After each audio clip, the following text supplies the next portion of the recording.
नमस्कार, एक बार फिर से आपका स्वागत है निर्मल सरीश ब्लॉग्स में। त्योहार शुरू होने वाले हैं, हर तरफ खुशियां ही खुशियां। अभी सावन ख़त्म हुआ है, ख़त्म नहीं हुआ मतलब अभी राखी होगी सावन में ही। और फिर उसके बाद जन्माष्टमी, फिर उसके बाद व्रत शुरू हो जाएंगे नवरात्रों के। तो त्योहारों का सीज़न शुरू होने वाला है। आज मैं एक नया टॉपिक लेके आई हूँ, वो है खुशियाँ बांटो और खुशियाँ मिलेंगी। सही है, जो हमारे पास होगा, जो हम देंगे, वही हमारे पास वापस आएगा। एक बार एक जगह पर कहीं मैंने एक छोटी सी कहानी पढ़ी थी कि एक होटल में दोपहर के समय इतना भीड़ हो जाती थी कि वहाँ खाने वालों की लाइन लगी रहती थी।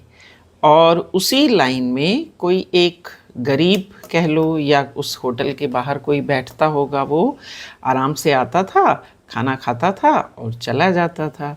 तो एक व्यक्ति ने उसे बार बार देखा और उसके बाद उसने मालिक को बताया कि भाई तुम्हारे लाभ हो रहा है, भीड़ बहुत है तुम्हारे होटल में, लेकिन ये व्यक्ति रोज़ खाना खाता है फ्री में और खाना खा के बिना बिल चुकाए वो चला जाता है।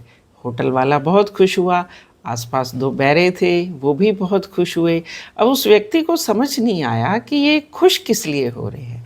तो मालिक ने बताया कि हम सब जानते हैं, मेरा एक एक जो वर्कर है वो जानता है कि ये आता है, खाना खाता है, पैक भी कराता है, जो बच जाता है उसको पैक भी करवा लेता है कि रात को खा लूँगा मैं, गरीब है। लेकिन हम इसको नहीं रोकते, क्योंकि हमने देखा है जैसे ही होटल खुलता है वैसे ही ये भगवान से प्रे करने लगता है कि आज भी बहुत भीड़ हो, इतनी भीड़ हो, इतनी भीड़ हो कि मेरा काम बन जाए। तो ये भगवान से अपने लिए प्रे करता है और वो हमें मिलती है कि भीड़ ही भीड़ हो जाती है होटल में, इसका काम तो हो ही जाता है, मेरा भी काम बन जाता है। तो मालिक को पता था कि ये ऐसा चल रहा है, लेकिन वो उस गरीब व्यक्ति की खुशी में ही खुश था कि मैं इसको खुशी दे रहा हूँ और उसके बदले में ये रब से, भगवान से मेरी कितनी बड़ी खुशी मांग रहा है। तो कहने का मतलब ये, वैसे तो ये कहते हैं कि जो हमारे पास है हम वही देंगे। तो खुश रहो, अपने पास खुशियाँ हैं, उन खुशियों को बांटो। बार बार तनाव में रह के या बार बार ये सोच के कि मेरा पास्ट ऐसा था, मैंने ये खुद किया, मुझे ये करना पड़ा, मैंने इतनी लड़ाई लड़ी, हमारी ज़िंदगी संघर्ष की रही और फ्यूचर में पता नहीं क्या होगा, ये सुन सुन के अगर हम तनाव में रहते हैं तो प्रेजेंट तो हमारा ख़राब होता ही है। फ्यूचर देखा किसने है? जो लिखा है, जो हम आज कर रहे हैं, यानी जो आज बो रहे हैं, उसका फल हमें कल अपने आप मिल जाएगा। तो कल की चिंता मत करो, आज की चिंता करो, आज प्रेजेंट में जियो। हो सकता है पिछला जन्म, पिछला जो समय रहा होगा वो हमारा संघर्ष का रहा होगा, बहुत मुश्किलें भी आई होंगी, लेकिन वर्तमान तो सुधर गया, तो उस वर्तमान को जियो।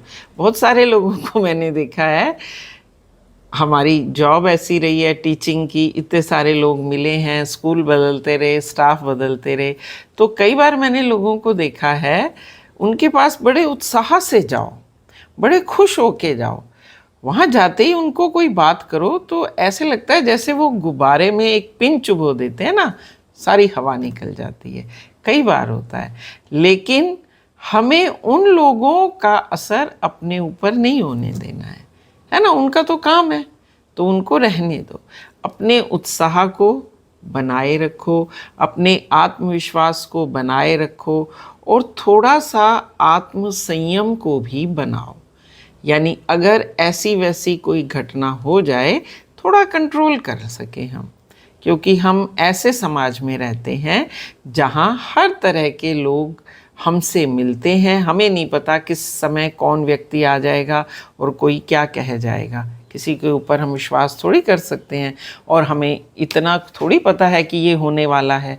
तो उस हिसाब से अपने आप को थोड़ा संयम से रखें, अपने दृढ़ विश्वास को बनाए रखें, अपनी खुशियों को बनाए रखें, दूसरे की बातों का असर अपने ऊपर कम होने दें। आजकल दुनिया यही है और तभी हम इस दुनिया में खुश रह सकते हैं। अगर सिर्फ यही सोचते रहेंगे, अरे आज उसने मुझे ऐसे कह दिया, मेरा तो सारा दिन खराब हो गया, मेरा मूड भी खराब हो गया। हो सकता है उस दिन कोई अच्छा ओकेज़न हो, कुछ घर में अच्छा हो रहा हो, हमारा मूड खराब हुआ, हमने दूसरे को बताया, उसका मूड खराब हो गया, तो वो तो चेन चलेगी। हमने उस चेन को रोकना है, वो लगातार नहीं चलनी चाहिए।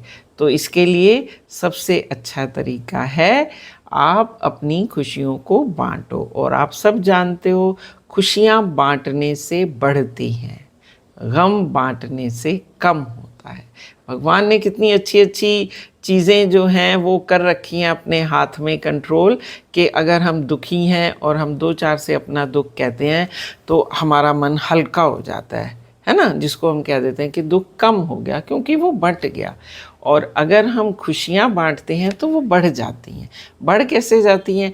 मैंने एक को कोई खुशी दी, हो सकता है उसको कुछ रहा हो, लेकिन मेरी खुशी सुन के वो भी खुश हो गया, आगे वो उन खुशियों को बांटता रहेगा।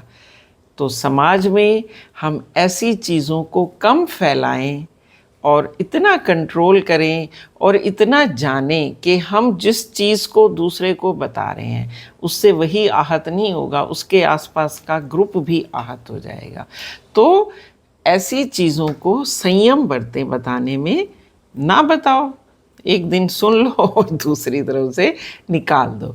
ऐसी चीज़ को क्यों फैलाना? बीमारी देखिए ना, फैल जाती है। तो ऐसी चीज़ों को मत फैलाओ, सिर्फ खुशियों को बांटो। त्योहारों के दिन आ रहे हैं, कल राखी है, मज़े से राखी का त्यौहार मनाओ, खुशियाँ मनाओ, भाई बहन बैठ के एक साथ परिवार के लोग मिल के खाना खाएं, खुशियों को बांटें। और परिवार के सदस्य तो खुश रहेंगे ही रहेंगे जब आप उस घर से या आप वो त्यौहार मना के जब अपने घर जाओगे, तो वो खुशियाँ तुम्हारे साथ रहेंगी और कई दिनों तक मन अच्छा रहता है, क्योंकि घर में परिवार के सब सदस्यों से मिल रही है, अपनी बातें हो गई, अपने गम गलत कर लिए हमने, उनकी खुशियाँ ले आए। तो इस तरह से मिलने मिलाने से, खुशियों के बांटने से ये त्यौहार बने ही इसीलिए हुए हैं। ये नेक नगद और गिफ्ट परंपरा तो बहुत बाद में आई है, खुश करने के लिए एक दूसरे को, कि हम किसी के घर जा रहे हैं तो उसको कुछ दें। लेकिन जब पहले होते थे ये त्यौहार, तो इसमें देना लेना इतना नहीं था, इसी बहाने से सब लोग इकट्ठे बैठ के मिल लेते थे और विचारों का आदान प्रदान हो जाता था। किसी के मन में कुछ है, किसी के मन में नहीं है, मम्मी पापा से मिल के, भाई बहनों से मिल के ये सारी बातें हमारी चलती थी। पुराने दिन याद करके खुशियाँ होती थी, बच्चे आपस में मिल लेते थे। तो इस तरह से अपने त्योहारों को खुशी से मनाना सीखो, खुशियों को बांटना सीखो और ज़्यादा से ज़्यादा खुशियाँ इकट्ठी करो। तो जो दोगे वही मिलेगा, जो बोओगे वही पाओगे। तो हम क्यों ऐसी चीज़ें बोएं जिसे हमें खुद ग्रहण करने में मुश्किल होती है, मन नहीं करता है।